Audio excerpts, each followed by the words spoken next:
तो इस वक्त की बड़ी खबर आपको बता दें, आरएएस मुख्य परीक्षा स्थगित नहीं होगी। आरएएस मुख्य परीक्षा स्थगित नहीं होगी, यह क्लियर कर दिया है मुख्यमंत्री अशोक गहलोत ने। इस वक्त की बड़ी खबर आपको बताएं, आरएएस मेंस की परीक्षा स्थगित नहीं होगी। लगातार अभ्यर्थी इस बात की मांग कर रहे हैं कि परीक्षा को स्थगित किया जाए, क्योंकि सिलेबस में कुछ बदलाव हुए हैं तो उन्हें तैयारी करने के लिए वक्त चाहिए। लेकिन एक बड़ा फैसला मुख्यमंत्री अशोक गहलोत ने लिया है कि आरएएस मुख्य परीक्षा स्थगित नहीं होगी। अधिक जानकारी के साथ सहयोगी दिनेश शर्मा हमारे साथ जुड़ गए। दिनेश, क्या जानकारी मुख्यमंत्री ने क्लियर कर दिया है कि परीक्षा स्थगित नहीं होगी? बिल्कुल अभिषेक, देखिए बड़ी खबर है, क्योंकि लगातार आंदोलन इस बात को लेकर चल रहा था। अभ्यर्थी कुछ जो है वो लगातार आंदोलन कर रहे थे, कुछ आमरण अनशन पर भी बैठे थे, विपक्ष भी जो है लगातार ये मांग उठा रहा था। लेकिन अब मुख्यमंत्री ने स्पष्ट कर दिया है कि परीक्षा जो है वो स्थगित नहीं की जाएगी। और इसके पीछे तर्क जो दिया गया है मुख्यमंत्री की ओर से वो ये कि सभी भर्तियां तय समय पर हो, ये राज्य सरकार की मंशा है। और अगर इस तरीके से परीक्षाएं स्थगित की जाएगी तो भर्ती कैलेंडर जो है वो पीछे छूट जाएगा। ये कहा गया है मुख्यमंत्री की ओर से कि जो भी परीक्षाएं आयोजित की जा रही है, चाहे वो राजस्थान कर्मचारी चयन बोर्ड हो या आरपीएससी हो, तो भर्ती कैलेंडर के माध्यम से परीक्षाओं का आयोजन किया जा रहा है। और ज्यादातर अभ्यर्थी ये चाहते हैं, जो आरएएस परीक्षा के अभ्यर्थी हैं मुख्य परीक्षा के, वो ज्यादातर अभ्यर्थी ये चाहते हैं कि परीक्षाएं तय समय पर हो। इसलिए मुख्यमंत्री ने कहा है कि परीक्षा स्थगित करना ज्यादातर परीक्षार्थियों के इसमें नहीं है। अगर परीक्षा स्थगित होती है तो उन पर न केवल आर्थिक दबाव पड़ेगा बल्कि मानसिक दबाव भी जो है उन पर रहेगा। इसलिए ये स्पष्ट कर दिया गया है अब राज्य सरकार की ओर से। मुख्यमंत्री गहलोत ने जो है खुद स्पष्ट किया है कि परीक्षाएं जो है वो आगे नहीं खिसकाई जाएगी। 25 और 26 फरवरी को परीक्षा यथावत रहेगी। ये कहा जा रहा था अभ्यर्थियों की ओर से कि सिलेबस में बदलाव किया गया है, पर्याप्त समय उन्हें नहीं मिल पाया है तैयारी के लिए। लेकिन अब जो जवाब आया है सरकार की ओर से वो ये कि जो आरपीएससी ने भी पहले ये बात स्पष्ट की थी और आरपीएससी का हवाला देते हुए ही मुख्यमंत्री। बिल्कुल दिनेश, तो वहीं राजस्थान यूनिवर्सिटी में अभी भी सैकड़ों की तादाद में जो अभ्यर्थी हैं वो बैठे हुए हैं धरने पे कि परीक्षा की तारीख बढ़ाई जाए। वहां से कुछ प्रतिक्रिया मिल पाई है? देखिए, प्रतिक्रिया तो अभी नहीं मिली है, लेकिन अभ्यर्थी तो लगातार आंदोलन कर ही रहे थे और तरह तरह से आंदोलन जो है वो कर रहे थे।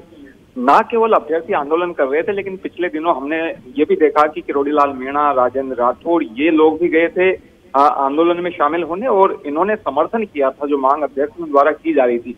और ना केवल विपक्ष बल्कि सत्ता पक्ष के भी कुछ विधायकों ने मुख्यमंत्री अशोक गहलोत को पत्र लिखे हैं, ये आग्रह किया कि परीक्षाएं जो है वो आगे खिसकाई जानी चाहिए। लेकिन अब मुख्यमंत्री ने अपने बयान में जो चीजें स्पष्ट की है वो ये कि जो भी परीक्षा होती है, अगर एक साल में परीक्षा पूरी करनी है तो प्रारंभिक और मुख्य परीक्षा के बीच 90 से 100 दिन का जो है वो अंतराल रखना पड़ता है। इसी अंतराल के दौरान जो है वो अभ्यर्थियों को तैयारी करनी पड़ती है। अगर ये भर्ती कैलेंडर फॉलो नहीं किया जाता है तो सभी परीक्षाओं पर जो है उसका असर पड़ता है। इसलिए फिलहाल जो मांग की जा रही है अभ्यर्थियों की ओर से वो न्यायोचित मांग नहीं है। और ये जो परीक्षा है, मुख्य परीक्षा जिसे आगे खिसकाने की मांग हो रही है, ये कह दिया गया है मुख्यमंत्री अशोक गहलोत की ओर से कि ये न्यायोचित मांग नहीं है और परीक्षाएं जो है वो आगे नहीं खिसकाई जाएगी। तो ये बड़ी खबर देखिए, लगातार जो आंदोलन चल रहा था, अब जो अभ्यर्थी जो आंदोलन कर रहे हैं उन्हें भी जो है वो तैयारी में जुटना चाहिए, क्योंकि ये तय हो गया है कि परीक्षाएं जो है वो 25 और 26 फरवरी को ही होगी। आरपीएससी ने भी फुल कमीशन में ये तय किया था कि परीक्षाएं तय समय पर होगी। और जो सिलेबस में बदलाव की बात की जा रही थी तो वो आरपीएससी की ओर से भी स्पष्ट किया गया और मुख्यमंत्री ने भी आज ये स्पष्ट किया है कि सिलेबस में जो बदलाव किया गया है वो बहुत मामूली बदलाव किया गया है और वो भी वर्तमान परिस्थितियों के अनुरूप बदलाव किया गया है।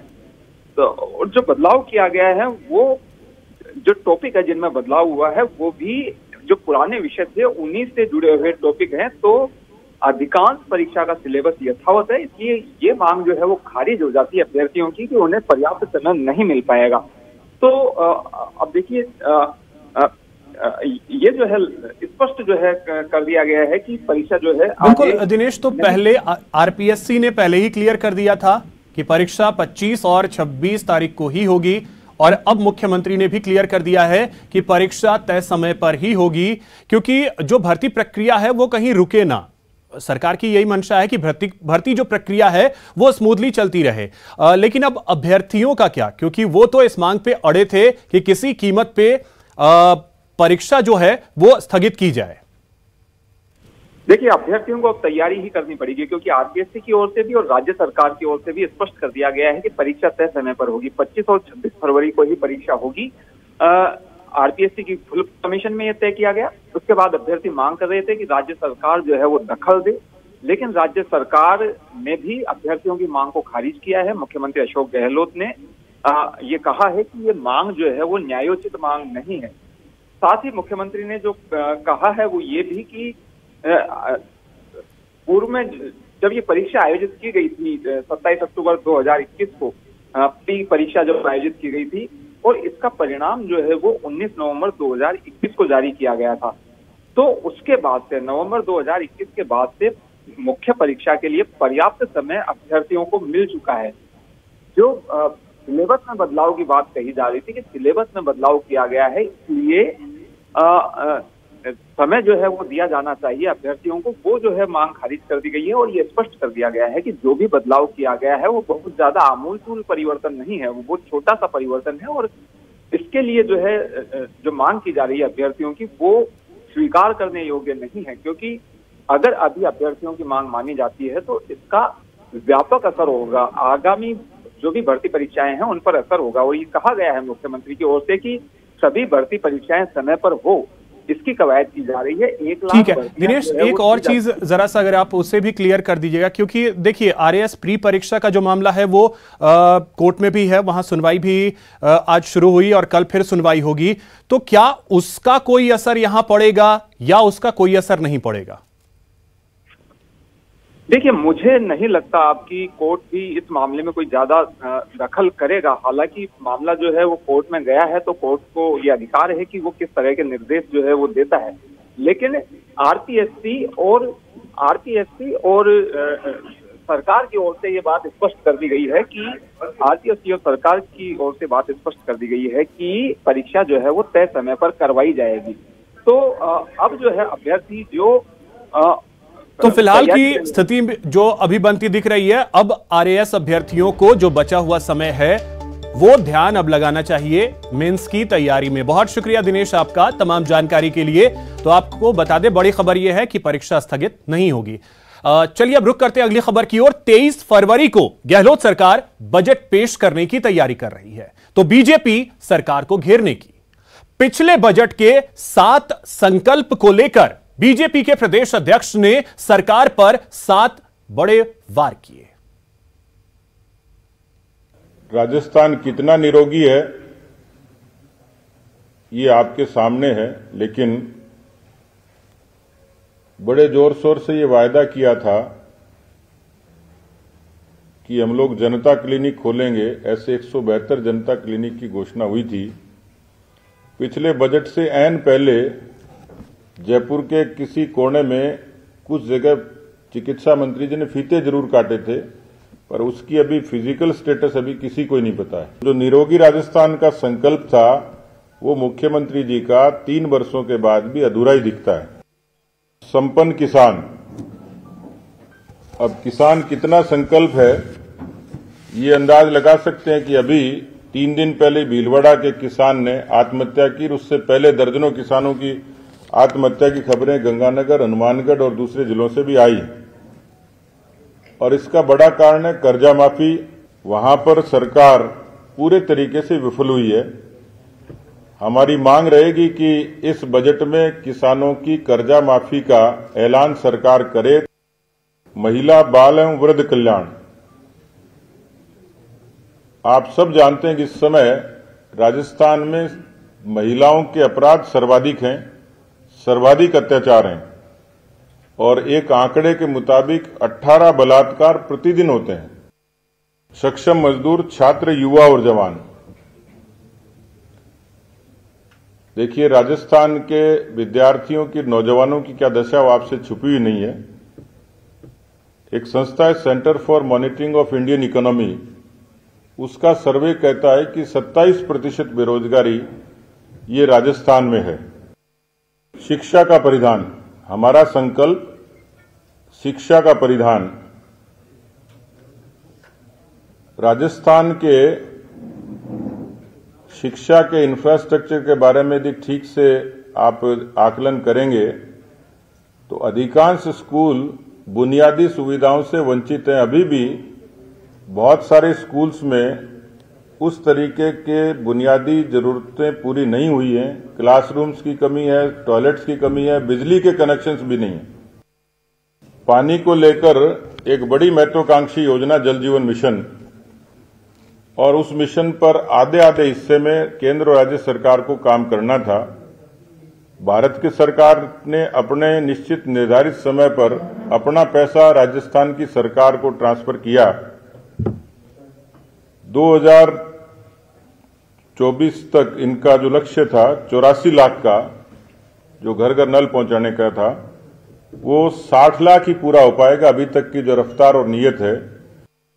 कौशल व तकनीकी प्रदान, मुझे लगता है कि सरकार को इन सारे संकल्पों के बारे में, लेकिन इस संकल्प के बारे में सरकार को कोई व्हाइट पेपर देना चाहिए कि आपने कितने लोगों को स्किल किया, कितने लोगों को तकनीकी से दक्ष किया, कितने नौजवानों को, और राजस्थान के कितने नौजवानों को उसका लाभ मिला है। बजट सत्र में विपक्ष सरकार को कानून व्यवस्था की स्थिति पर घेरने की रणनीति पर काम कर रहा है। उपनेता प्रतिपक्ष राजेंद्र राठौड़ ने कहा कि कोटा और डीडवाना में प्रदेश को शर्मसार करने वाली घटना पर अब तक पुलिस के हाथ खाली क्यों हैं? सदन में सरकार को इस पर जवाब देना होगा। पर विधानसभा में चाहे डीडवाना की दलित बच्ची का मामला हो, कोटा के अंदर बच्ची की हत्या का मामला हो, और डीडवाना कोटा के कांड के बाद महाराणा प्रताप के प्रति अनादर करने की कुचेष्टा हो, हम इन सारे मुद्दों को सदन में उठाएंगे और सरकार को मजबूर करेंगे कि सरकार अपना जवाब दे। बीजेपी प्रदेश अध्यक्ष सतीश पूनिया कांग्रेस पर हमलावर हैं, लेकिन खुद अपनी पार्टी के अंदरूनी संकट का उनके पास कोई माकूल जवाब नहीं दिखता। क्या बीजेपी में तकरार खत्म होने की जगह और बढ़ गई? देखिए बाबूलाल धायल की यह रिपोर्ट। लेकिन कुछ चीजों का फैसला प्रकृति करती है और समय पे करती है। बीजेपी बजट सत्र में भले ही सरकार को घेरने की रणनीति बना रही हो, लेकिन पार्टी का अंदरूनी संकट भी खत्म होने का नाम नहीं ले रहा। वसुंधरा राजे और उनके कुछ समर्थकों के पार्टी कार्यक्रमों से दूरी के सवाल पर प्रदेश अध्यक्ष का ये दार्शनिक जवाब पार्टी के अंदरूनी खटपट को बयां करता है। हालांकि वो इस पूरे मसले को पार्टी आलाकमान के पाले में डालकर इससे बचते भी नजर आते हैं।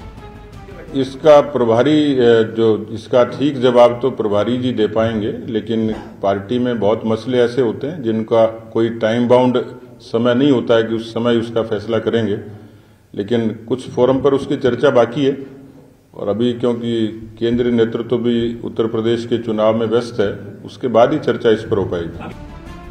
बीजेपी के प्रदर्शन कार्यक्रम में वसुंधरा की दूरी का मामला हो या 12 जिला प्रमुख के चुनाव के दौरान हुई हिंसा, ये मुद्दे पार्टी का पीछा नहीं छोड़ रहे।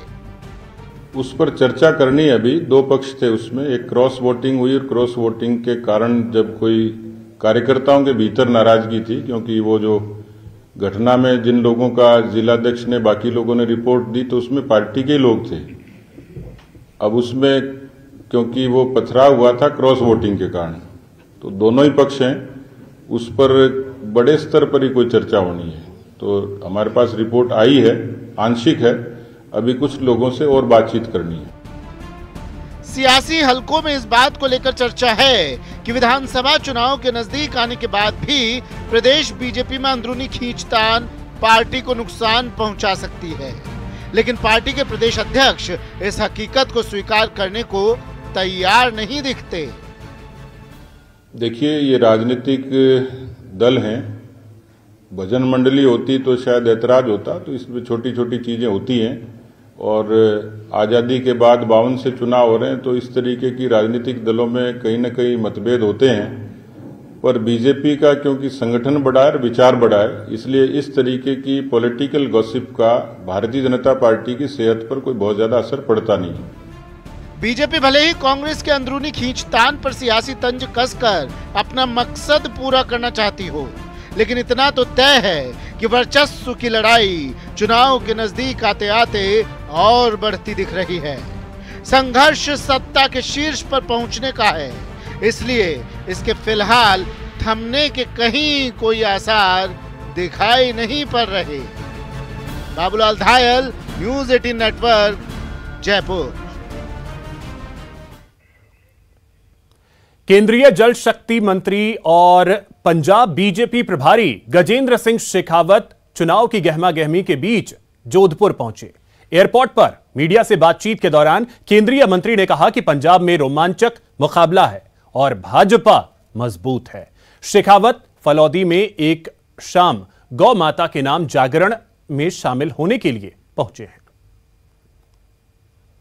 पंजाब की जनता ने समर्थन दिया है और जिस तरह से समाचार सर्वदूत जिन सभी कॉन्स्टिट्यूएंसीज में भारतीय जनता पार्टी चुनाव लड़ी थी या एनडीए के साथी सहयोगी चुनाव लड़ेगी, सभी 117 कॉन्स्टिट्यूएंसी से बहुत ही रोमांचक और बहुत ही प्रसन्न करने वाले समाचार आ रहे हैं।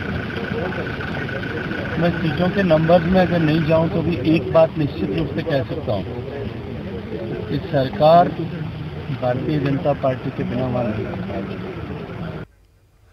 यहां रुकेंगे एक छोटे से ब्रेक के लिए। ब्रेक के बाद बात दौसा के सरकारी स्कूल में शर्मनाक तस्वीर की।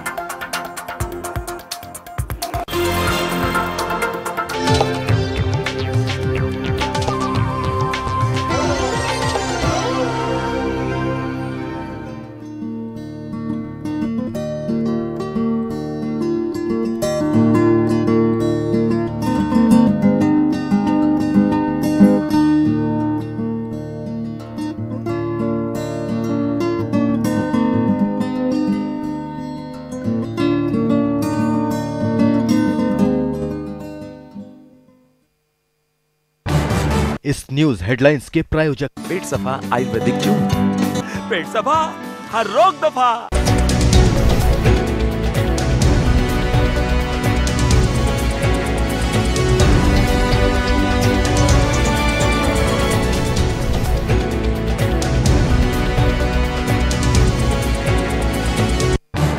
इस न्यूज हेडलाइंस के प्रायोजक पेट सफा आयुर्वेदिक चूर्ण। पेट सफा, हर रोग दफा।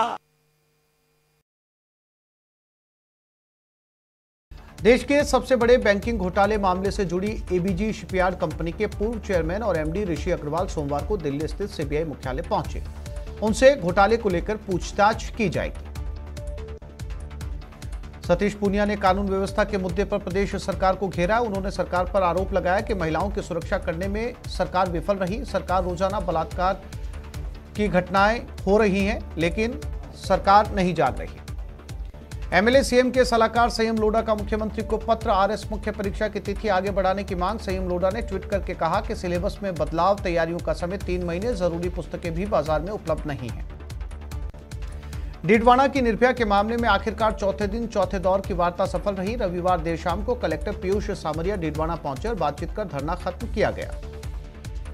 मुख्य रूप से इस मामले की जांच एडीजी क्राइम से कराने, मृतका के बच्चों के संयुक्त खातों में सहायता राशि जमा कराने, SC/ST एक्ट की सहायता राशि के अलावा मृतका के बच्चों के संरक्षक को डेयरी बूथ आवंटित करने, बालिग होने पर एक बच्चे की नौकरी का प्रस्ताव भिजवाने की मांगों पर सहमति बन गई है। कोटा में 15 वर्षीय छात्रा की हत्या के आरोपी का 8 दिन बाद भी कोई सुराग नहीं लग पाया, लिहाजा लोगों में भारी आक्रोश है। लोगों ने कैंडल मार्च निकालकर छात्रा को श्रद्धांजलि दी और आरोपी टीचर को गिरफ्तार करने की मांग की। कोटा में स्कूली छात्रा की हत्या के आरोपी कोचिंग टीचर का 8 दिन बाद भी सुराग नहीं मिल पाया, लिहाजा आज चंबल नदी में आरोपी टीचर की तलाश की जा रही है। तलाशी के लिए गोताखोरों ने रेस्क्यू ऑपरेशन शुरू कर दिया। इसके अलावा छोटे छोटे नहरों में तलाश की जा रही है। उपनेता प्रतिपक्ष राजेंद्र राठौड़ ने कहा कि कोटा और डिडवाना में प्रदेश को शर्मसार करने वाली घटना पर अब तक पुलिस के हाथ खाली क्यों है। सदन में सरकार को इस पर जवाब देना होगा। अल्पसंख्यक मामलात मंत्री साले मोहम्मद आज 1 दिवसीय बाड़मेर दौरे पर रहे। इस दौरान जिले के नेगरेड़ा में भैया की ढाणी में गुलाम मोहम्मद के यहां सामाजिक कार्यक्रम में शिरकत की। वहीं वर वधू को आशीर्वाद दिया। सामाजिक कार्यक्रम में भाग लेने के बाद जैसलमेर के लिए रवाना हो गए। अजमेर कलेक्ट्रेट पर अतिक्रमण को लेकर लोहार समाज ने विरोध प्रदर्शन कर नाराजगी जताई। प्रदर्शन के दौरान कलेक्ट्रेट में प्रवेश को लेकर पुलिस और प्रदर्शनकारी आमने सामने हो गए। प्रदर्शन के दौरान लोहार समाज को आरएलपी का समर्थन मिला। जोधपुर के पिपाड़ तहसील के साथ ही मोड़ पर सड़क दुर्घटना में दंपति की मौत के मामले में ग्रामीणों का आक्रोश थमने का नाम नहीं ले रहा। हादसे के बाद दंपति की मौत हो गई, जिसके बाद ग्रामीणों ने शव को पिपाड़ थाने के सामने रखकर प्रदर्शन किया। सवाई माधोपुर जिला मुख्यालय पर अवैध फीस वसूली के विरोध में विद्यार्थी जमवाई कॉलेज की मान्यता रद्द करवाने की मांग को लेकर आंदोलन कर रहे हैं। आक्रोशित विद्यार्थियों ने आज तालाबंदी कर दी। विद्यार्थियों ने महाविद्यालय के गेट के समक्ष जमकर नारेबाजी की और गेट पर ताला जड़ दिया। दौसा में आज बेरोजगारों ने प्रदर्शन किया। इस दौरान दौसा में सेना भर्ती करने की मांग रखी गई। बेरोजगार युवा ने दौसा के पीजी कॉलेज से दौसा कलेक्ट्रेट तक रैली निकाली। इस रैली के माध्यम से दौसा में सेना भर्ती आयोजित करने की मांग रखी गई। झुंझुनू के पिलानी में रात के समय आसरा लेने की बात कहकर एक घर में रुकी महिला अपने 7 महीने के बच्चे को छोड़कर फरार हो गई, जिसके बाद चाइल्ड हेल्पलाइन और पुलिस को सूचना दी गई। बच्चे को बीडी के अस्पताल में भर्ती करवाया गया। भीलवाड़ा में चलती कार में आग लग गई। धुआं निकलता देख ड्राइवर ने कार को रोका और उतर गया, जिसके बाद देखते देखते कार आग का गोला बन गई। जैसलमेर में रेलवे स्टेशन के बाहर शॉर्ट सर्किट से केबिन में आग लग गई। फायर ब्रिगेड ने मौके पर पहुंचकर आग पर काबू पाया। जोधपुर के देचू में 2 कारों में जोरदार टक्कर हो गई। हादसे में 3 लोगों की मौत हो गई। एक गंभीर रूप से घायल को अस्पताल में भर्ती करवाया गया है। झुंझुनू के गुड्डागौड़जी थाना इलाके की सीथल गांव की युवती को वेश्यावृत्ति में धकेलने की कोशिश के एक मामले में पुलिस ने एक महिला को गिरफ्तार किया है। झुंझुनू के पिलानी में एक युवक पर पुलिस ने शराब के नशे में अभद्रता का आरोप लगाते हुए उसकी सरेआम पिटाई कर डाली। अभद्रता के आरोप में युवक को पुलिस ने शांति भंग में गिरफ्तार किया है। बीकानेर में जेल की बैरक में जगह को लेकर कैदी आपस में भिड़ गए। एक कैदी पर नुकीले हथियार से 3 कैदियों ने हमला कर दिया, जिसको घायल अस्पताल में भर्ती करवाया गया है। भीलवाड़ा के बिजोलिया क्षेत्र में गौशाला में पैंथर घुसने से दहशत फैल गई। जोगनिया माता शक्तिपीठ की गौशाला में रविवार रात एक पैंथर शिकार के लिए घुस गया। गौशाला में लगे सीसीटीवी में पैंथर का मूवमेंट कैद हो गया। सीसीटीवी में पैंथर को देखने के बाद गौशाला के कार्मिकों ने आवाज कर पैंथर को मौके से भगाया। सीकर में सांवली रोड पर घायल हालत में मिले युवक की अस्पताल में इलाज के दौरान मौत हो गई। मौत के बाद परिजनों ने उद्योगनगर थाने में हत्या का मामला दर्ज करवाया है। जयपुर में MS धोनी क्रिकेट एकेडमी में कार्यक्रम का आयोजन किया गया, जिसमें बताया गया कि क्रिकेट एकेडमी का उद्देश्य खिलाड़ियों को आगे लाना है और साथ ही महिला क्रिकेट भी पहली प्राथमिकता है। इस मौके पर जयपुर जिला